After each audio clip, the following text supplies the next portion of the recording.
Hello student, मैं नीरज कुमार स्वागत करता हूँ आपका यज्ञ विज्ञान में। आज मैं आपके सामने करंट अफेयर्स को लेके आया हूँ। तो इसमें आज मैं जून तक की घटनाओं को लेके आपके सामने प्रस्तुत हुआ हूँ। कुछ क्वेश्चन के माध्यम से हम लोग करंट को समझेंगे, कुछ अगर कॉन्सेप्ट होगा उसको भी मैं बताऊंगा। देखिए, करंट में भी कॉन्सेप्ट होता है, ऐसा नहीं कि सिर्फ साइंस या ज्योग्राफी में कॉन्सेप्ट होता है, करंट में भी कॉन्सेप्ट होता है। तो हम लोग सारी बात करेंगे, क्वेश्चन समझेंगे, फैक्ट समझेंगे, कंसेप्ट समझेंगे अगले कुछ मिनटों में। चलिए शुरू करते हैं करंट अफेयर्स का क्लास। पहला क्वेश्चन है, दिव्य कला मेला का आयोजन निम्नलिखित में से किस शहर में आयोजित नहीं हुआ? कुछ शहरों का नाम आपको दिया गया है, इसमें से कहाँ दिव्य कला मेला का आयोजन नहीं हुआ, ये आपको पूछा गया है। मैं पहले भी बताया हूँ कि जहां पे नहीं होगा उसको पहले आप टिक कर लीजिए, क्योंकि नहीं में हमेशा कंफ्यूजन होता है, क्योंकि कुछ शहरों में हुआ है तो किसी एक में नहीं हुआ है। हम लोग जवाब देखते हैं क्या है, फिर हम लोग एक्सप्लेनेशन को देखेंगे। जवाब है पटना। अब ये देखिए कि दिव्य कला मेला ये होता क्या। देखिए, दिव्य कला मेला क्या है, दिव्यांगों के लिए जो है, जो दिव्यांग कारीगर है या शिल्पकार है या हस्तकार, इन लोगों को आगे बढ़ाने के लिए सामाजिक न्याय एवं अधिकारिता मंत्रालय द्वारा, देखिए ये मंत्रालय को अच्छे से ध्यान रखिए, के द्वारा ये मेला का आयोजन किया जाता है। इस मेला का आयोजन किया जाता है सामाजिक न्याय एवं अधिकारिता मंत्रालय के द्वारा आयोजन किया जाता है। किसके लिए? दिव्यांग जनों के लिए। इस दिव्यांग जनों में कौन कौन शामिल है? इसमें शामिल है कारीगर, शिल्पकार, हस्तकार। इन लोगों के सामान को मार्केटिंग करना होता है, उत्पाद का प्रदर्शनी करना होता है। यह मुख्य उद्देश्य होता है इसका, दिव्य कला मेला का मुख्य उद्देश्य होता है। इसका मतलब है दिव्य कला मेला के माध्यम से दिव्यांगजनों को ज्यादा सशक्त बनाने का प्रयास किया जाता है सरकार के द्वारा। और सरकार का कौन सा विभाग इसमें कार्यरत है? सरकार का सामाजिक न्याय एवं अधिकारिता मंत्रालय इसमें आगे आता है। उसके स्वजन से ये इस मेले का आयोजन किया जाता है। अभी तक इस तरह का मेला जो है 6 हो चुका है। अभी तक 6 हुआ है। आपको इसका नाम जरूर याद रखना होगा, क्योंकि मंत्रालय का जो अभी उद्देश्य है और बहुत सारे मेलों का आयोजन करना है। अभी तक 6 हुआ है। 6 का मैं लिस्ट बता रहा हूँ, नाम बता रहा हूँ, आगे जितने भी होंगे अगले सेशन में उसको भी बताया जाएगा। देखिए, इसमें आपको याद रखना होगा कि सबसे पहला मेला कहाँ हुआ था। सबसे पहला जो है दिल्ली में हुआ है, दिसंबर 2022 में। हो सकता है पहला है दिल्ली में, तो उसका डेट पूछा जा सकता है किस साल हुआ है, 22-23, क्योंकि देखिए 2022 दिसंबर है। क्वेश्चन में 2023 भी दिया जा सकता है। आप ध्यान रखिए दिसंबर 2022 है, आपको 2022 में टिक करना है। दिल्ली के अलावा कहाँ कहाँ हुआ है? दिल्ली के अलावा मुंबई, भोपाल, गुवाहाटी, इंदौर और जयपुर में हुआ है। इन 6 जगह हुआ है, तो नाम पता चल गया है। इन 6 जगह के अलावा कहीं नहीं हुआ है अभी तक। लेकिन जैसा मैंने पहले बताया कि इस तरह का मेला और ज्यादा होना भी है। हो सकता है भविष्य में पटना में भी हो जाए, लेकिन आज सितंबर में अभी तक, आज कितना है, आज 12 सितंबर है, 12 सितंबर तक ये पटना में नहीं हुआ है। इसको भी याद रखना। ठीक है, आगे हम लोग चलते हैं। निषाद, निषाद क्या है? कुछ ऑप्शन है। देखिए, इस क्वेश्चन में हो सकता है अगर आप लोग में से जो बच्चा इसको कभी नहीं सुना हो वो कंफ्यूज हो जाएगा निषाद है क्या, क्योंकि जो ऑप्शन आप लोगों के लिए मैंने रखा है वो हमेशा परेशान करने वाला है। मेरा उद्देश्य है पहले परेशान करना, फिर उसका सही जवाब देना, और जितना भी कंफ्यूजन आपके पास है उसको दूर करना। तो निषाद क्या है? ऑप्शन सुनिए, भारत और जापान के सहयोग से विकसित बैंकिंग गतिविधि के लिए एक सॉफ्टवेयर। दूसरा ऑप्शन है, भारत और इजराइल के सहयोग से विकसित मिसाइल प्रणाली। तीसरा ऑप्शन है, भारत और बांग्लादेश के सहयोग से विकसित मछली उत्पादन के लिए एक बंदरगाह। चौथा क्या है? भारत और अमेरिका के सहयोग से विकसित एक उपग्रह। जवाब होगा यही। निसार क्या है? भारत और अमेरिका के सहयोग से विकसित एक उपग्रह। देखिए, इंडिया का इसरो और अमेरिका का नासा, इन दोनों के सहयोग से निसार को विकसित किया जा रहा है। ठीक है, इस उपग्रह को का प्रक्षेपण अगले वर्ष संभावित है। अंतरिक्ष में रहते हुए यह उपग्रह पृथ्वी की सतह का अवलोकन कर वार्ता तैयार करने में मदद करेगा। ये दोनों देश, भारत और अमेरिका का ज्वाइंट वेंचर है। दोनों देशों की अंतरिक्ष प्रौद्योगिकी जो सुप्रीमो है, भारत का कौन है? भारत का इसरो है और अमेरिका का नासा। इन दोनों के गठबंधन से निसार को प्रक्षेपण किया जाएगा अगले साल। और इसका उद्देश्य क्या है? इसका उद्देश्य है पृथ्वी की सतह का अवलोकन करना और डाटा तैयार करना। इसरो ने 12 वर्ष पूर्व पृथ्वी की निचली कक्षा में स्थापित उपग्रह मेगाट्रॉपिक्स 1 सफलतापूर्वक प्रशांत महासागर में गिरा दिया। 12 वर्ष पूर्व ये जो है मेगाट्रॉपिक्स जो इसरो का उपग्रह था, 12 वर्ष पूर्व उसको प्रक्षेपित किया गया था, अभी कुछ कुछ दिन पहले मार्च का घटना है, इसे प्रशांत महासागर में गिरा दिया गया।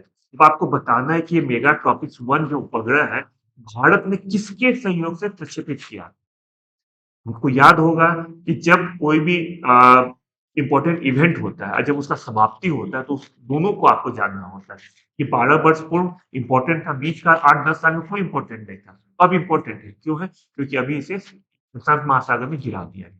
क्यों गिरा दिया गया? क्योंकि यह उपग्रह निष्क्रिय हो गया था, किसी काम का नहीं था, इसीलिए इसे गिरा दिया गया। अब आपको सवाल पूछा गया है कि यह उपग्रह किस देश के सहयोग से प्रक्षेपित किया गया था? तो आपका जवाब होगा फ्रांस।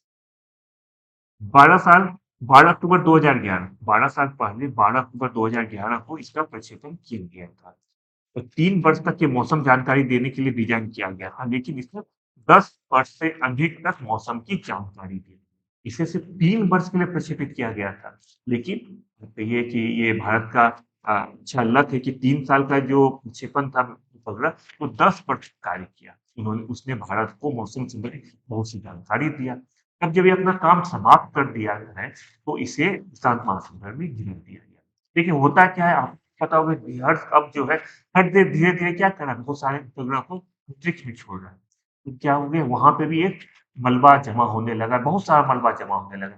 उपग्रह का टुकड़ा जमा होने लगा है। आप लोग देखते हैं कि कोई भी उपग्रह अगर सही से लैंड नहीं करती है, विस्फोट हो जाती है। अभी जैसे कुछ दिन पहले रसिया का लूना हो गया था, ये बहुत सारा होते रहता है।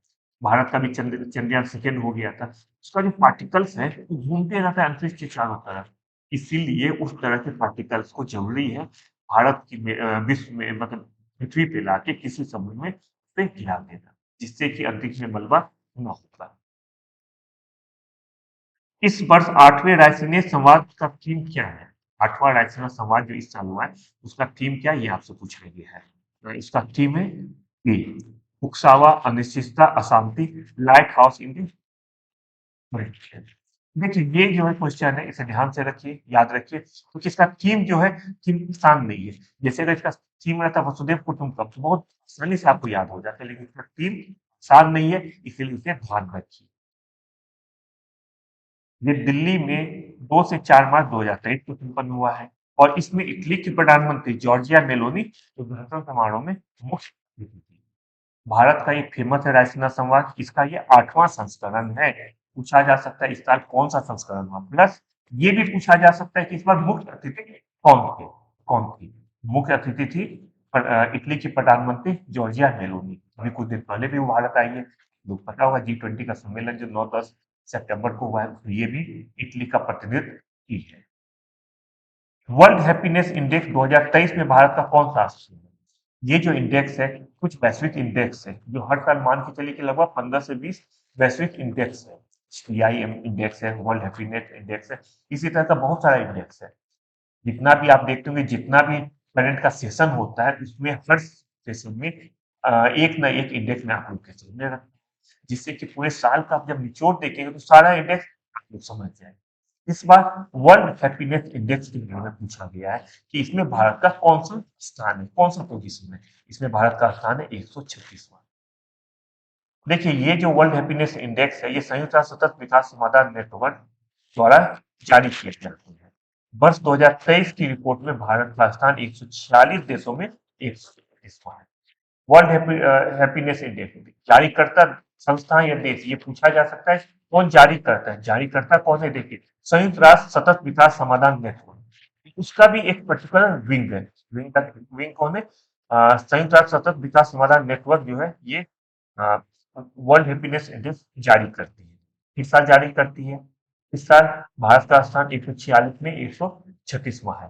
ध्यान दीजिएगा कौन सा संस्था जारी करती है, कोई देश करता है या किसी देश के अंदर कोई संस्था है, वैश्विक संस्था है, वो जारी करती है। बिल्कुल ध्यान रखिए, भारत का स्थान याद रखिए। कोई भी इंडेक्स अगर आता है, आपको क्या क्या याद करना है? आपको ध्यान रखना है कि जारी करता देश या संगठन, दूसरा भारत का स्थान, और तीसरा कौन नंबर 1 है। ये 3 चीज बिल्कुल याद रखिए।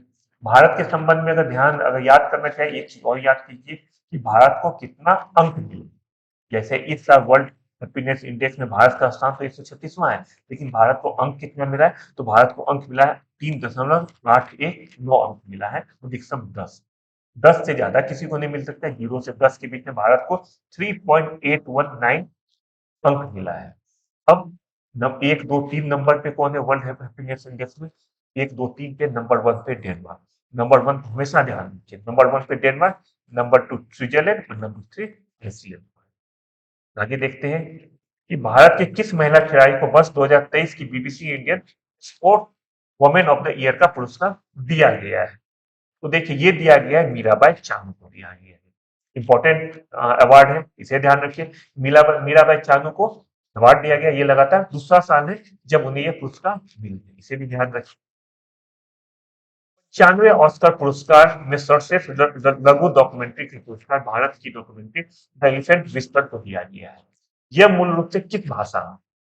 देखिए बहुत बार आप क्वेश्चन पूछा जाता है कि आप लोग सिर्फ ये अभी तक पढ़े होंगे कि कौन सी डॉक्यूमेंट्री, भारत की कौन सी डॉक्यूमेंट्री है जिसे 95 ऑस्कर अवार्ड में बेस्ट डॉक्यूमेंट्री का अवार्ड, लेकिन क्या आपको पता है कि इसका भाषा क्या है? इस डॉक्यूमेंट्री का भाषा क्या है? अगर आप लोग ऑप्शन देखते हैं या ऑप्शन ना भी देखे तो मुझे लगता है कि द एलिफेंट विस्पर आप लोग को लगेगा कि इंग्लिश में होगा, कि नाम इंग्लिश जैसा है। एलिफेंट विस्पर इंग्लिश का शब्द है, वर्ड इंग्लिश की, लेकिन मूल रूप से क्या है? मूल रूप से ये तमिल में है। बिल्कुल ध्यान रखिए, मूल रूप से तमिल में है द एलिफेंट विस्पर। इसमें क्या है? इसमें दो हाथी के बच्चे, जो तमिलनाडु को कहानी है कि उसमें लालन पोषण, जब दो हाथी के बच्चे अपने झुंड से बिछड़ जाते, झुंड का मतलब अपने माँ बाप से बिछड़ जाते, उसका लालन पोषण जो होता है कि इस पे ये बेस है, ये डॉक्यूमेंट इन्फेंट विस्पर। तो इसका भाषा क्या है? मूल भाषा क्या है? तमिल। बिल्कुल ध्यान रखिए। देखिए जो हमारा एक्सप्लेनेशन है बहुत ही संक्षिप्त में है, आप लोग देख सकते हैं किसी भी क्वेश्चन का एक पेज या दो पेज में मुश्किल से 2 से 3 लाइन, इसलिए आप लोग बिल्कुल एक्सप्लेनेशन को अवॉइड मत कीजिए, एक्सप्लेनेशन जरूर देखिएगा, 2 से 3 लाइन का जरूर देखिएगा। हमारा जो ये विद्या है ये आपको यूट्यूब चैनल पे मिलता है, सब काफी पुराना हो गया, 1 मंथ से ज्यादा हो गया। आप लोग में से ज्यादातर बच्चे तो हर दिन देखते हैं, लेकिन जो बच्चा आज पहली बार जुड़ रहा है उसके लिए मैं बता दूं कि आप लोग यज्ञ विद्या को सब्सक्राइब कीजिए और इसको ज्यादा से ज्यादा बच्चे को शेयर कीजिए। आप लोग में से जितना बच्चा जुड़ेंगे हम उतना अच्छा लोग के लिए काम कर सकेंगे, उनको अच्छे से बना सकेंगे। एक विद्या हर दिन 2 तरह का टेस्ट लेता है, एक यूपी ट्रिपल एस पे टेस्ट हो रहा है, एक बीपीएससी पे टेस्ट हो रहा है। आप लोग में से जो भी बच्चा टेस्ट देना चाहे यज्ञ विद्या को गूगल प्ले स्टोर से डाउनलोड कीजिए और टेस्ट दीजिए। यूपी पैट का टेस्ट रात को 9 बजे होता है, तो बिहार का जो टेस्ट है बीपीएससी का वो रात को 10 बजे होता है। जो टेस्ट है जरूरी नहीं कि बिहार के बच्चे ही दे सकते हैं, क्योंकि अगर आप करंट का देख रहे हैं, करंट का ये टेस्ट का एक्सप्लेनेशन में लेके आए हैं, क्या इसको बिहार से कोई लेना देना है? बिल्कुल नहीं। ये टेस्ट सबके लिए इम्पोर्टेंट है। जो बिहार का स्पेसिफिक सेगमेंट में जो टेस्ट होता है वो सिर्फ बिहार का बच्चा देगा तो उसे फायदा होगा, लेकिन करेंट का टेस्ट और हिस्ट्री ज्योग्राफी उसमें ना बिहार होता है ना बंगाल होता है, सारे बच्चे एक ही जैसे हैं उसके लिए। तो टेस्ट दीजिए आप लोग, ये विद्या अपनी ज्यादा से ज्यादा बच्चे देखिए। आगे हम लोग देखते हैं अगला क्वेश्चन। भारतीय रिजर्व बैंक के गवर्नर शक्तिकांत दास को अंतर्राष्ट्रीय आर्थिक शोध पत्रिका सेंट्रल बैंक की ने वर्ष 2023 के सर्वश्रेष्ठ गवर्नर का सम्मान दिया है। इससे पहले किस भारतीय गवर्नर को यह पुरस्कार मिला था? किस रिजर्व बैंक के भारतीय गवर्नर को यह पुरस्कार मिला था? किससे पहले? शक्तिकांत दास से पहले। अंतर्राष्ट्रीय पत्रिका जो है सेंट्रल बैंकिंग के द्वारा यह अवार्ड हर साल दिया जाता है। पिछले साल एकमात्र भारतीय जो शक्तिकांत दास से पहले मिला है, क्योंकि ये नाम अब सबको पता हो गया कि इस साल अवार्ड मिला है, लेकिन सबसे पहले किसे मिला? सबसे पहले मिला है रघुराम राजन को मिला है। एक्सप्लेनेशन वेट कीजिए। 2015 में तत्कालीन गवर्नर, उस समय 2015 में रघुराम राजन आरबीआई के गवर्नर से, उनको ये मान दिया था। स्टॉकहोम वाटर प्राइज 2023 और पुरस्कार किसे मिला है? वैश्विक अवार्ड। इस अवार्ड को बिल्कुल याद रखिए। आप लोग में से देखते हो प्रीवियस से क्वेश्चन देखेंगे, Bristol award, Stockholm water prize award, ये सब क्वेश्चन हमेशा हर साल किसी न किसी एग्जाम में आना ही है, ये तय है। ऑस्कर नोबल ये सब हमेशा आता है। इस तरह के क्वेश्चन से आप लोग बिल्कुल नहीं भाग सकते। इस तरह के क्वेश्चन का तरीका क्या है? क्वेश्चन को बार बार देखिए, तुरंत याद हो जाएगा। स्टॉकहोम वाटर प्राइज 2023 किसे मिला है? ये मिला है प्रोफेसर इंडिया रिनाल्डो को मिला है। प्रोफेसर इंडियो रिनाल्डो को नदियों के जल संबंधी अध्ययन एवं शोध के लिए स्वीडन स्थित स्टॉकहोम इंटरनेशनल वाटर का वर्ष 2023 का स्टॉकहोम वाटर प्राइज प्रदान किया गया है। आप लोग को बस इसमें नाम याद रखना होगा, डॉक्टर प्रोफेसर इंडिया रिनाल्डो। बिल्कुल ध्यान रखिए नाम, नाम के अलावा बहुत ज्यादा इससे कहीं नहीं पूछा जाएगा नदियों के जल संबंधी अध्ययन, ये इंपॉर्टेंट नहीं है। इस क्वेश्चन में सिर्फ और सिर्फ नाम आप अच्छे से ध्यान रखिए, professor Andrea Rinaldo, professor Andrea Rinaldo, दो तीन बार बोलिए बिल्कुल याद हो जाएगा, प्रोफेसर एंड्रिया रिनाल्डो। अगला क्वेश्चन है, वर्ष 2023 का प्रेस्टिजियस पुरस्कार किसे नवाजा गया? प्रेस्टिजियस पुरस्कार से किसे नवाजा गया? ये है सर डेविड एला चिपलफील्ड को नवाजा गया है। ये वास्तुकला के क्षेत्र का प्रतिष्ठित प्रेस्टिजियस पुरस्कार ब्रिटेन के जाने माने आर्किटेक्ट सर डेविड एला चिपलफील्ड को प्रदान किया गया है। और ये जो प्रेस्टिजियस पुरस्कार होता है ये नोबेल पुरस्कार के समान जाना जाता है, तुमको पता होगा जैसे मैग्सेसे अवार्ड को एशिया का नोबेल कहा जाता है, उसी तरह से जो प्रेस्टिजियस अवार्ड है इसे निर्माण उद्योग में नोबेल पुरस्कार के माना जाता है। नाम याद रखिए, सर डेविड एला चिपलफील्ड। तीन अभी एक और क्वेश्चन आने वाला है, इसमें तीन अवार्ड है, तीन नाम है, आप लोग हर अवार्ड का नाम वो बिल्कुल याद रखिए। एग्जाम में मान के चलिए कि तीन जो क्वेश्चन होते हैं एक नए क्वेश्चन आने वाला है। अगर देखेंगे, अगर जो इस साल एक दो मंथ पहले अगर कोई एग्जाम हुआ तो उसमें कोई ना कोई क्वेश्चन पूछा ही गया है। गणित के क्षेत्र का वर्ष 2023 का एबल पुरस्कार किसे देने की घोषणा की गई है? गणित के क्षेत्र का एबल पुरस्कार हमेशा गणित के क्षेत्र में दिया जाता है। इस साल 2023 का पुरस्कार दिया गया प्रोफेसर लुइस ए कैफेरेली को। देखिए नाम क्योंकि इंडियन नाम नहीं है इसलिए मुझे भी दिक्कत हो रही है, तो भी दिक्कत हो रही है, लेकिन एग्जाम में आपको याद करना होगा। कैसे याद करेंगे? एक ही तरीका है, हर दिन दो तीन बार इस नाम को देखिए बिल्कुल याद हो जाएगा।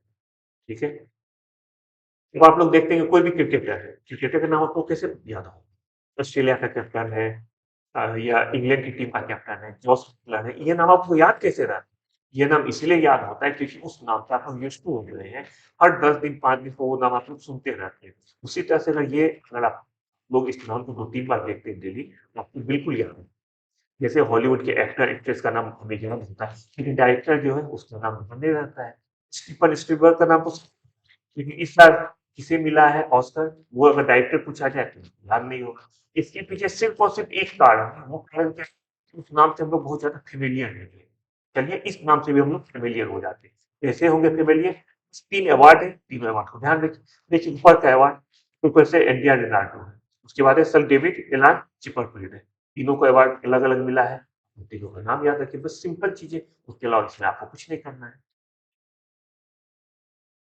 विश्व वानिकी दिवस किस दिन मनाया जाता है? खासकर बिहार के एग्जाम में आप देखते होंगे कि एक न एक दिवस का क्वेश्चन जरूर आता है, इसीलिए जब भी हमारा सेशन होता है, जब भी हमारा ये सेगमेंट होता है उसमें हमेशा एक न एक क्वेश्चन मैं जरूर देता हूँ, दो तीन क्वेश्चन, जिससे आप लोग याद हो जाए, आप लोग कंफर्म हो जाए कि किस दिन इंपॉर्टेंट डे को कौन सा किस लिए मनाया जाता है। तो विश्व वानिकी दिवस मनाया जाता है 21 मार्च को मनाया जाता है। 18 दिसंबर 2012 को संयुक्त राष्ट्र महासभा ने इसका पारित करके 21 मार्च को विश्व वानिकी दिवस के रूप में मनाने की घोषणा की। इसमें दो ही चीज ध्यान रखना है, पहला कौन सा दिन विश्व वानिकी दिवस 21 मार्च, और दूसरा आपको ध्यान रखना होगा कि संयुक्त राष्ट्र जो है वो किस साल ये प्रस्ताव पारित किया था। संयुक्त राष्ट्र ने 28 नवंबर 2012 को पारित किया था कि हर साल 21 मार्च को विश्व वानिकी दिवस के रूप में मनाया जाएगा। बीसीसीआई द्वारा वर्ष 2022-23 के लिए अनुबंधित ए प्लस श्रेणी के क्रिकेटरों में निम्नलिखित में से कौन शामिल नहीं है? ये क्वेश्चन इस तरह क्वेश्चन बिहार में हमेशा आता है, बिहार के बीपीएससी के एग्जाम में पिछले साल, मुझे लगता है पिछले से पिछले साल भी ये क्वेश्चन आया हो, इस तरह का क्वेश्चन कि किसे ग्रेड ए प्लस में नहीं रखा, ग्रेड ए प्लस में बीसीसीआई ने 4 क्रिकेटर को रखा है। ये मुझे लगता है आप लोग का फेवरेट टॉपिक है, cricket and movie, Bollywood movie, तो ये क्वेश्चन आपको बिल्कुल चुटकी में जाके सही हो जाएगा। किसे नहीं रखा गया, नहीं रखा गया, किसे नहीं रखा गया? हार्दिक पांड्या को नहीं रखा गया, क्योंकि ये जो तीन नाम है विराट कोहली, जसप्रीत बुमराह और रविंद्र जडेजा, इसके इसमें से एक नाम और आज कर दीजिए इनमें, वो नाम है रोहित शर्मा, हिटमैन रोहित शर्मा। ये चार नाम जो है वो बीसीसीआई ने ए प्लस श्रेणी में रखा है। ए प्लस श्रेणी होता क्या है? ए प्लस श्रेणी होता है, कह सकते हैं ये एलिट श्रेणी, इसमें जो सबसे अच्छा खिलाड़ी होता है उसे रखा जाता है।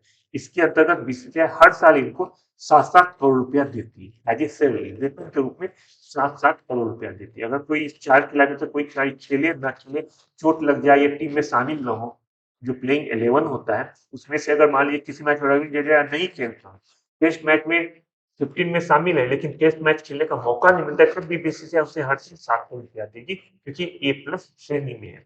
चार क्रिकेटर नाम ध्यान रखिए, बिल्कुल पूछा जा सकता है। रोहित शर्मा, विराट कोहली, जसप्रीत बुमराह और रविंद्र जडेजा। नई दिल्ली में आयोजित महिलाओं की 13वीं विश्व मुक्केबाजी चैंपियनशिप में भारत का स्थान कौन सा? भारत का स्थान इसमें नंबर 1 था। जी हाँ, भारत टॉप किया है। जो महिलाओं की मुक्केबाजी चैंपियनशिप है जिसका आयोजन भारत में हुआ है, उसमें भारत ने टॉप किया है। और भारत को कुल इसमें 4 पदक मिला है, चारों पदक स्वर्ण पदक है। पदक कौन कौन जीते? जो भारतीय मुक्केबाज जिन्होंने स्वर्ण पदक जीता उसमें नीतू गड्ढास, निखत जरीन, रवीना बोलगोहन, स्वीटी बुरा, ये अलग अलग वर्ग में स्वर्ण पदक जीता है। सेकेंड, थर्ड और फोर्थ नंबर पे चीन, रूस और इटली को प्राप्त हुआ है। सेकेंड, थर्ड और फोर्थ नंबर। ये जो 13वीं चैंपियनशिप है भारत में जो आयोजन हुआ है मुक्केबाजी का विश्व चैंपियनशिप, देखिए इसमें बहुत सारा देश बाइकआउट भी किया है। क्यों किया था बाइकआउट? क्योंकि इसमें रसिया खेला है, रसिया बेलारूस ने इसमें भाग लिया, इसलिए बहुत सारे यूरोपियन कंट्री इसमें बाइकआउट भी किया। इसलिए ये भी कहा जाता है कि कंपटीशन कुछ हो गया था, लेकिन अवार्ड पे अवार्ड होता है। भारत ने नंबर 1 पोजीशन लाया है, इसके लिए बहुत कांग्रेचुलेशन। बीसीसीआई द्वारा संचालित महिलाओं के पहले प्रीमियर लीग की विजेता कौन बनी? बहुत इंपॉर्टेंट है। देखिए, इससे पहले पिछले सेशन में मैं 2-3 चीज बताया था। क्या बताया था? जब ये नीलामी हुआ तो वो बताया था कि सबसे महंगी टीम कौन सी है। तो भी ये आपको बताना होगा कि कौन सी टीम विजेता बनी है। पहला आयोजन है, बिल्कुल याद रखिए विजेता कौन है, उप विजेता कौन है। विजेता इसका मुंबई मुंबई इंडियंस, तो बिल्कुल याद रखिएगा मुंबई इंडियंस। रोहित शर्मा से याद है मुंबई इंडियंस, अब याद रखिए हरमनप्रीत कौर से, कि मुंबई इंडियन जो महिला मुंबई इंडियन है उसकी कैप्टन है हरमनप्रीत कौर। ठीक है। फाइनल मुकाबला हुआ था मुंबई इंडियन और दिल्ली कैपिटल के बीच खेला गया, जिसमें मुंबई इंडियन ने दिल्ली कैपिटल को हरा के ये अवार्ड ये टूर्नामेंट जीता है।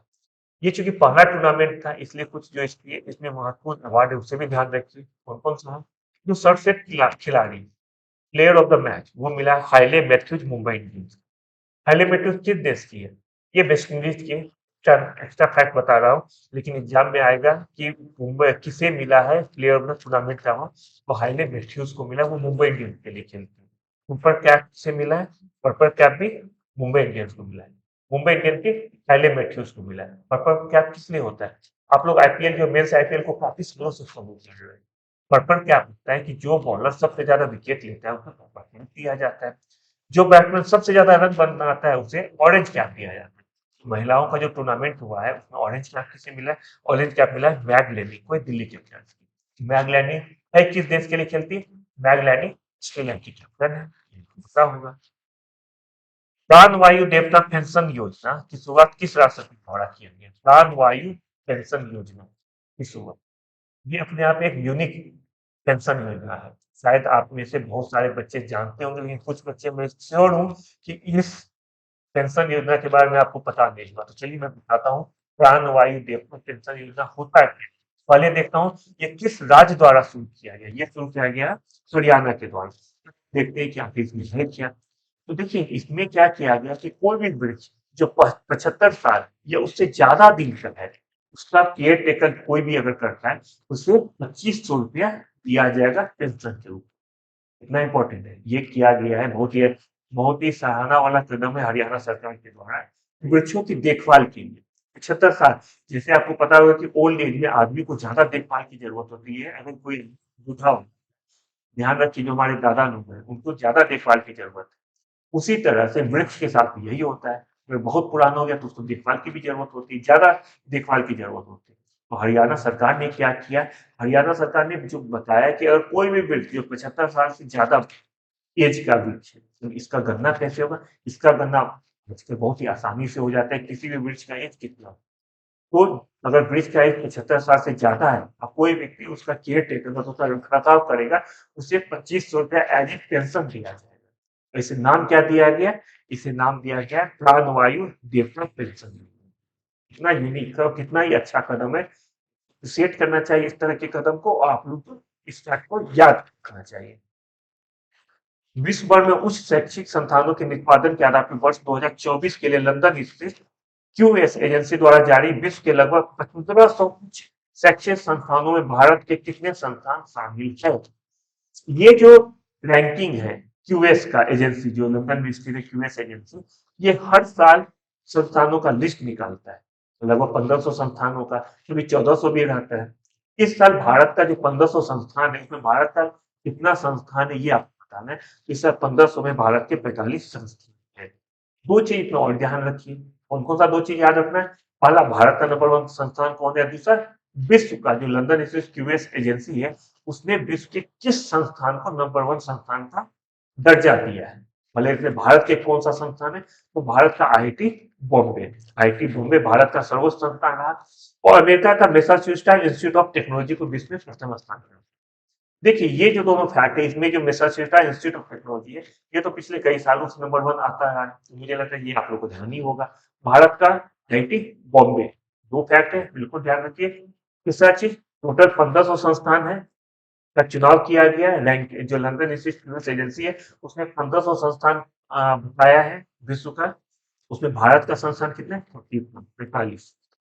45 को बिल्कुल ध्यान रखिए। यह रैंकिंग 20वीं रैंकिंग है, ये इंपॉर्टेंट नहीं है। 20वीं रैंकिंग काफी पुराना हो गया, 20वीं रैंकिंग, तो इसमें आपको नंबर में पूछा जाएगा कि ये क्यूएस एजेंसी जो है कौन सा रैंकिंग प्रस्तुत किया, 20वीं। ये इंपॉर्टेंट नहीं, बस एक बार आज अगर आप वीडियो देखें, बस एक बार नजर से गुजार दीजिए। लेकिन ये पूछा जा सकता है कि भारत का कितना संस्थान इसमें शामिल है, तो भारत के 45 संस्थान शामिल है। तो दो संस्थान विश्व का नंबर वन कौन सा है, विश्व का नंबर वन है अमेरिका का Massachusetts institute of technology, Bharat Bombay, IIT Bombay. एक बार फिर आप लोग से निवेदन है कि आप लोग जितने बच्चे हैं, ज्यादा से ज्यादा बच्चे आप लोग ये वीडियो से जुड़िए। यूट्यूब चैनल पे ये वीडियो दिखाया जाता है, आप लोग के लिए नए नए सेशन हर दिन लाया जाता है। लेकिन ज्यादा से ज्यादा बच्चा इससे जुड़िए, इससे हम लोग को मोटिवेशन मिलेगा। हम लोग टीम है एक विद्यार्थी, पूरे जोश के साथ आप लोग के लिए नई नई वीडियो लेके आएंगे, जो आपको एग्जाम में रोल प्ले करेगा, हेल्प करेगा। लोग हर दिन टेस्ट होता है, टेस्ट को दीजिए। International institute for management and development IMD द्वारा जारी विश्व प्रतिस्पर्धात्मक सूचकांक 2023 में भारत को कौन सा स्थान प्राप्त हुआ है। अभी हम लोग देख रहे हैं हैप्पीनेस इंडेक्स, ये यहाँ पे विश्व प्रतिस्पर्धात्मक सूचकांक 2023, उसमें भारत का स्थान पूछा जा रहा है। भारत का स्थान है 24वां। सूचकांक, रैंकिंग, ये सब हमेशा आप निश्चित हो जाइए, बस एक मीडिया को देखते रहिए। हम लोग सारा सूचकांक, रैंकिंग, साल में कितना सूचकांक, कितना रैंकिंग, भारत पोजीशन क्या रहा है, ये सब आपके सामने लेके आएंगे। आप लोग को बस क्या करना है, आप लोग को देखना होगा, लाइक कर कीजिए, सब्सक्राइब कीजिए, ज्यादा से ज्यादा फ्रेंड फैमिली सबको शेयर कीजिए। पढ़ाई किसी को कोई भी अगर कहता है, घर में आपके मम्मी पापा भी पढ़ाई कर रहे हैं, अगर वीडियो देख रहे हैं, उसमें कुछ ज्ञान ही मिलेगा, कुछ गलत नहीं है। अपने फैमिली, अपने फ्रेंड, अपने पेरेंट्स को ये शेयर कीजिए। तो इस सूचकांक जो है, प्रतिस्पर्धा सूचकांक 2023, इसमें भारत का स्थान रहा है 40वां। कौन सा संस्थान ये जारी करता है, जैसे मैंने आपको बताया कि आपको दो तीन चीज बिल्कुल हर साल देखना होगा। भारत का पोजीशन विश्व में नंबर वन कौन सा रहा, फिर उससे जारी कौन करता है, इसे जारी करता है स्विट्जरलैंड स्थित international institute for management and development. Switzerland में है international institute for management and development द्वारा जारी। ये किस आधार पे इसको मापा जाता है, अर्थव्यवस्था की निष्पादन, आधारिक संरचना, सरकारी दक्षता और कारोबारी दक्षता, ये सब पैमाना है प्रतिस्पर्धात्मक सूचकांक को जारी करने का। इन सब आधारों पे ये जारी करती है संस्था। इसमें भारत को 64 देशों में 40वां स्थान दिया गया है। 64 देशों में भारत का स्थान है 40वां। 64 को आप लोग इग्नोर कर सकते हैं, ये इतना पर्टिकुलर होकर नहीं पूछेगा टोटल कितना देशों का रैंकिंग जारी किया गया है। ये आपसे पूछ सकते हैं भारत का कौन सा स्थान है, तो भारत का स्थान है 40वां। नंबर 1, 2, 3 आपको याद रखना है। नंबर 1 डेनमार्क, नंबर 2 आयरलैंड और नंबर 3 स्विट्जरलैंड। बिल्कुल आसान। विश्व शरणार्थी दिवस किस दिन मनाया जाता है, दिवस एक पूछा गया था वाद की। वह विश्व शरणार्थी दिवस ये कब मनाया जाता है, ये मनाया जाता है 20 जून को। इसके नीचे 21 जून है, ये आप जानते हैं किस लिए 21 जून को होना चाहिए, क्योंकि ये विश्व शरणार्थी दिवस ये मनाया जाता है 20 जून को। और इसे जो है संयुक्त राष्ट्र महासभा द्वारा इस साल जो पारित किया गया, 4 दिसंबर 2000 पारित किया गया था। 4 दिसंबर 2000 से पारित किया गया था कि हर साल 20 जून को शरणार्थी दिवस के रूप में मनाया जाएगा। शरणार्थियों के ऊपर ज्यादा ध्यान, विश्व का ज्यादा ध्यान देने के लिए आप जानते होंगे कि विश्व में कितने शरणार्थी हैं। कहीं पे कुछ है, कोई कहीं कोई समस्या है, उसमें से विश्व का काफी आबादी जो शरणार्थी के रूप में जीवन बसर कर रहा है, उसके दुख को, उसके तकलीफ को पहचान करते हुए यूएनओ ने 4 दिसंबर 2000 को एक प्रस्ताव पारित किया कि 20 जून को हर साल हम लोग शरणार्थी दिवस के रूप में मनाएंगे, जिससे कि पूरे विश्व का ध्यान शरणार्थियों के मुश्किलों पे जाए और उसको दूर करने का अपना पूरा विश्व समुदाय मिलकर निभाएगा। Madam president the biography of Droupadi Murmu नामक पुस्तक किसने लिखी? इस साल अभी आपको पता है कि भारत की प्रेसिडेंट कौन है? श्रीमती द्रौपदी मुर्मू है। ये पुस्तक इसलिए इम्पोर्टेंट है, ये आपसे पूछा जा सकता है। अगर द्रौपदी मुर्मू अगर राष्ट्रपति नहीं रहती तो शायद ये क्वेश्चन ही नहीं आता और द्रौपदी मुर्मू से संबंधित कोई भी क्वेश्चन रहता तो बहुत ज्यादा महत्व का नहीं रहता। लेकिन अभी वो भारत के राष्ट्रपति है, उनसे संबंधित किताब है, तो ये क्वेश्चन आप लोग बिल्कुल ध्यान रखिए। ये किताब किसने लिखा है? ये लिखा संदीप साहू ने। संदीप साहू ने लिखा है madam president the biography of Droupadi Murmu. एक और किताब है जो लिखा है कस्तूरी रे ने। किताब का नाम है Droupadi Murmu from tribal hinterland to rise. ये लिखा गया कस्तूरी रे के द्वारा। ध्यान देखिए, कस्तूरी रे के द्वारा ये बुक लिखा गया, संदीप साहू के द्वारा कलम। L20 शिखर सम्मेलन का आयोजन कहाँ हुआ है? L20 बहुत सारा नाम दिया गया, 4 नाम दिया गया, इसमें से आप लोग ध्यान रखिए कहाँ हुआ है। यह आयोजन हुआ है पटना में। बीपीएससी के बच्चे बिल्कुल ध्यान रखें, L20 शिखर सम्मेलन, ये G20 का एक पार्ट है, इसका आयोजन हुआ है पटना में। इंपॉर्टेंट चीज है क्योंकि इस बार G20 का अध्यक्ष पता है भारत ने किया है, सफलतापूर्वक भारत ने G20 का अध्यक्षता निभाया है। तो चूंकि उससे संबंधित G20 बहुत सारा जो है सम्मेलन का आयोजन इंडिया के बहुत सारे शहरों में हुआ है। उसी श्रृंखला में L20 शिखर सम्मेलन का आयोजन पटना में हुआ है। तो इसको आप लोग बिल्कुल याद रखिए, ये बिहार में तो बहुत ही इंपॉर्टेंट हो जाएगा। उसके अलावा दूसरे एग्जाम के लिए भी महत्वपूर्ण है। G20 श्रमिक के कल्याण के लिए G20 देशों की पहल पे L20 का 2 दिवसीय शिखर सम्मेलन पटना में 21 और 21 से 23 जून को हुआ था। श्रमिकों के कल्याण के लिए G20 देशों की पहल पे L20 का शिखर सम्मेलन पटना में जून में हुआ। जून इंपॉर्टेंट नहीं है, पटना इंपॉर्टेंट है, इसे ध्यान रखिए। इसमें G20 देशों के श्रम संघों और नेता और प्रतिनिधि शामिल थे। आपको दो ही चीज इसमें एक ही चीज ध्यान रखना हो कि L20 शिखर सम्मेलन कहाँ है? L20 हो सकता है कि आप लोग इसे ध्यान न रहे, तो याद रखिए G20 के पार्ट के रूप में इसका आयोजन हुआ है। कहाँ हुआ? भारत और ऑस्ट्रेलिया के बीच विश्व टेस्ट चैंपियनशिप क्रिकेट का फाइनल किसमें खेल दिए? आप लोग में से क्रिकेट सबका फेवरेट स्पोर्ट्स होगा मैक्सिमम बच्चों का। ये विश्व टेस्ट चैंपियनशिप आपको पता है कि हर 2 साल में होती है। इस बार में दूसरा आयोजन था। पहला जो हुआ था वो न्यूजीलैंड ने जीता था भारत को हरा के। इस बार जो मैच हुआ था उसका फाइनल कहाँ हुआ था? किसके बीच खेला गया था? तो भारत और ऑस्ट्रेलिया के बीच खेला गया था। जीता कौन था ये आप लोग जान ही रहे हैं, अब जीता ऑस्ट्रेलिया ने। इंपॉर्टेंट चीज है कि इसका फाइनल हुआ कहाँ था।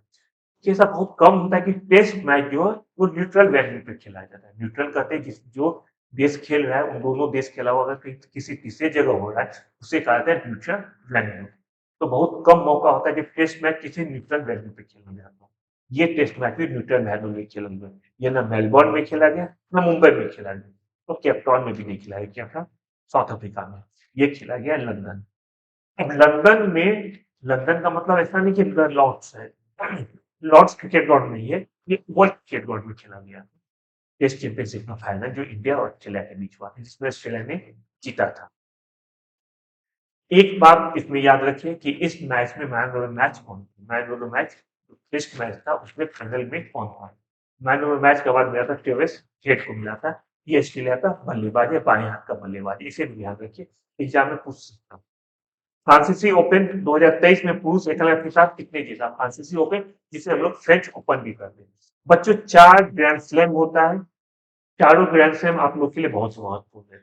आप लोग अगर प्रीवियस क्वेश्चन उठाएंगे, किसी भी पीसीएस का एग्जाम का उठाएंगे, एसएससी या किसी भी एग्जाम का, आप लोग देखते होंगे कि हर साल ग्रैंड स्लैम से कोई ना कोई क्वेश्चन जरूर। 4 ग्रैंड स्लैम होते हैं, कौन कौन होते हैं एक बार आपको बता देता हूँ क्रोनोलॉजी के हिसाब से, पहले कौन उसके बाद कौन। सबसे पहले होता है ऑस्ट्रेलियन ओपन, फिर होता है फ्रेंच ओपन जिसे फ्रांसीसी ओपन कहा जाता है, फिर होता है विंबलडन और अब हुआ है अभी 2 दिन पहले समाप्त हुआ है अमेरिकन ओपन। संडे को फाइनल खेला गया था पुरुषों का जो कि नोवाक जोकोविच ने जीती। मैं अमेरिकन ओपन का बात कर रहा हूँ। यहाँ पे क्वेश्चन है फ्रांसीसी ओपन जिसे कि फ्रेंच ओपन कहते हैं, 2023 में पुरुष एकल का किसने जीता? तो 2023 में फ्रांसीसी ओपन या फ्रेंच ओपन के पुरुष एकल के खिताब भी नोवाक जोकोविच ने जीता। ठीक है, नोवाक जोकोविच ने किसे हराया? नोवाक जोकोविच कहाँ थे आप लोग जानते हैं, बहुत से फेमस खिलाड़ी ये है सर्बिया के। इसमें नॉर्वे के कैस्पर रूड को हरा के, तो ये नोवाक जोकोविच का 23वां ग्रैंड स्लैम। अभी संडे को जो जीता है नोवाक जोकोविच, वो उसका 24वां ग्रैंड स्लैम है, जो कि सबसे ज्यादा पुरुषों में सबसे ज्यादा ग्रैंड स्लैम हो गया है नोवाक जोकोविच का। महिलाओं में भी ओपन एरा में मार्गरेट कोर्ट जो ऑस्ट्रेलिया की है उसके बराबरी नोवाक जोकोविच ने कर लिया है। मार्गरेट कोर्ट का भी 24 ग्रैंड स्लैम है और नोवाक जोकोविच का भी 24 ग्रैंड स्लैम है। अभी हाल फिलहाल जो सेरेना विलियम्स रिटायर्ड हुई है उसका 23 ग्रैंड स्लैम था। नोवाक जोकोविच जो है उससे एक कदम आगे हो गई। फ्रांसीसी ओपन महिलाओं का एकल खिताब कितनी जीता? देखिए बच्चों, जो भी मैं बीच में बताया था पिछले क्वेश्चन में, जितने भी ग्रैंड स्लैम 4 ग्रैंड स्लैम होते हैं, आपको 4 ग्रैंड स्लैम में करना क्या है? विजेता उपविजेता, महिला पुरुष, ये आपको याद रखना होगा। अगर फ्रेंच ओपन है तो महिलाओं में किसने जीता प्लस कौन हारा, दो पुरुषों में कौन जीता कौन हारा। इसका मतलब है एक ग्रैंड स्लैम से 4, इसी तरह से 4 ग्रैंड स्लैम से 16 फैक्ट हो जाएगा। इसे आप लोग को ध्यान रखिए। साथ ही साथ आपको क्या याद रखना है ग्रैंड स्लैम में, कोई भी भारतीय अगर किसी भी ग्रैंड स्लैम के फाइनल या सेमीफाइनल में पहुंचता है, ये जीत जाता है, तो उसे बिल्कुल ध्यान रखिए। इनको पता हो कि भारतीय जो इसमें मुख्य रूप से युगल रूप में जाते हैं, या तो मिश्रित युगल में या पुरुष या महिला युगल में। सिंगल पार्टिसिपेशन होता है लेकिन बहुत आगे तक नहीं बढ़ पाते। ज्यादातर अगर पुरुष या महिला युगल या मिश्रित युगल में जाएगा, कोई भी जाता है भारतीय पार्टिसिपेंट भी किताब जीत लेता है, तो आपको ये ध्यान रखना होगा किस जोड़ीदार के साथ जीती है, इसे बिल्कुल ध्यान रखिए। अभी हम लोग बात करें कि महिलाओं का फ्रेंच ओपन का खिताब किसने जीता है, और महिलाओं का फ्रेंच ओपन का खिताब जीता है इगा स्वियाटेक ने जीता है। इगा स्वियाटेक ने किसे हराया है? इगा स्वियाटेक पोलैंड की है और इसने हराया है चेक गणराज्य की कैरोलिना मुचोवा को। नाम फिर बताऊंगा कि ये सब नाम हम लोग यूज्ड टू नहीं है इस नाम से, इसलिए ये सब नाम हमेशा नया है। लेकिन आप बताइए क्या रोजर फेडरर आप लोग के लिए नया है? नहीं है। नोवाक जोकोविच है? बिल्कुल नहीं है। क्यों नहीं है? क्योंकि हम लोग सालों साल से ये नाम सुनते आ रहे हैं। लेकिन कैरोलिना मुचाओ नया लगा है। सेरेना विलियम्स पता है। क्यों पता है भाई? क्योंकि आप लोग 15-20 साल से सेरेना विलियम्स का नाम सुनते आ रहे हैं, इसीलिए वो नाम सबको पता है। लेकिन कैरोलिना मुचाओ का नाम नहीं पता है। क्यों? क्योंकि नया नाम है। लेकिन जो मैंने बताया था, अगर इसी नाम से आप लगातार प्रैक्टिस करिए, बिल्कुल आपको याद हो जाएगा। विनर विनर है, इसका विनर है इगा स्वियाटेक पोलैंड की। ये भी आपके लिए नया है, इगा स्वियाटेक। लेकिन अगर यही इगा स्वियाटेक लगातार 2-3 साल या 6 साल जीत जाती है, कोई ना कोई ग्रैंड स्लैम जीत जाती है, तो ऐसा आप लोग इसका नाम सुनते हैं, तो ये नाम आपके लिए बिल्कुल नया नहीं रहेगा, पुराना हो जाएगा। जैसे कि रोजर फेडरर, सेरेना विलियम्स का नाम। फिल्म क्या आप लोग को कोई दिक्कत होता है याद करने में? नहीं। कि आप लोग कितना बार सुने? 14 बार फिल्म ने फ्रेंच ओपन जीता है, 22 बार अभी तक ग्रैंड स्लैम जीता है। ये नाम आपके लिए नया नहीं है, इसलिए आपको याद हो जाता है। जबकि ये नाम भी भारतीय नाम नहीं है। जो नाम आपको याद नहीं होता है उससे बिल्कुल दूर मत भागिए। उसके ऊपर दिन में 2-3 बार प्रैक्टिस कीजिए। मैं कह रहा हूँ कि 3 से 4 दिन में वो नाम आपका हो जाएगा। आगे देखते हैं हम लोग कि वर्ष 2023 का जूनियर एशिया हॉकी चैंपियनशिप का आयोजन कहाँ हुआ है। आयोजन पूछा जा रहा है, आयोजन कहाँ हुआ था? तो आयोजन हुआ है ओमान में। तो इसको जीता कौन है? इस जो जूनियर एशियाई चैंपियनशिप हॉकी हुआ है, इसे भारत ने जीता। भारत इसका खिताब पाकिस्तान को हराकर भारत ने जीता है। ये हुआ कहाँ है? इसका आयोजन ओमान में हुआ है। और जूनियर एशिया चैंपियनशिप हॉकी जो खेला जाता है, इसमें 21 वर्ष से कम उम्र के खिलाड़ियों का टूर्नामेंट है और चौथी बार भारत ने जीता है। चौथी बार जीता है ये इंपॉर्टेंट नहीं है। दो चीज पूछा जा सकता है, कहाँ हुआ है? ओमान में हुआ है। विजेता कौन है? भारत। विजेता कौन है शायद पूछ भी दे, लेकिन पाकिस्तान। ये नाम आपको तुरंत याद हो गया होगा। ये आज हम लोगों ने करंट अफेयर्स का सेशन देखा है। उम्मीद करता हूँ कि आप लोग को ये अच्छा लगा होगा। मैं विश्वास दिलाता हूँ कि अगर आप लोग ये 25 क्वेश्चन जो है अगर इसे पढ़ेंगे, इसे देखेंगे, तो 25 क्वेश्चन में बहुत सारे क्वेश्चन छुपा हुआ है। आप लोग इसे बहुत ध्यान से पढ़िए। और मैं जिस तरह से आप लोग को बता रहा हूँ, बहुत जल्दी मैं 1 साल से आप लोगों के लिए एक करंट अफेयर्स का एक वीडियो लेके आने वाला हूँ, जो कि 2023 के पूरे घटनाक्रम का हो। मैं डेट कंफर्म तो नहीं बता पाऊंगा अभी, लेकिन उम्मीद करता हूँ ये 22 के आसपास, 22-23 सितंबर तक आ जाए, जिससे कि जो बच्चा इसमें 23 को 30 सितंबर को बिहार का एग्जाम दे रहा है, वो इस वीडियो को देख के उसका फायदा ये लाभ उठा सकता है। आप लोग बच्चे पुराने वीडियो को भी देखें, जहां पे कंफ्यूजन हो उसको दोबारा देखें। कोई भी आपके मन में डाउट, तो आप ये विद्या के पास है, अपने डाउट को शेयर करें, एसएमएस करें, व्हाट्सएप करें, ये जितने भी सोशल मीडिया प्लेटफॉर्म पे हम लोग जुड़े हुए हैं, उसके थ्रू भी आप लोग अपने कमेंट भेज सकते हैं। तो शिकायत है वो भी बताइए, क्या चाहते हैं वो भी बताएं। अगर तारीफ करना चाहते हो प्लीज तारीफ भी कीजिए, तारीफ करने में अच्छा लगता है। हम लोग फिर बहुत जल्द नया वीडियो लेके आएंगे, तब तक आप लोग बहुत अच्छे ख्याल रखिए।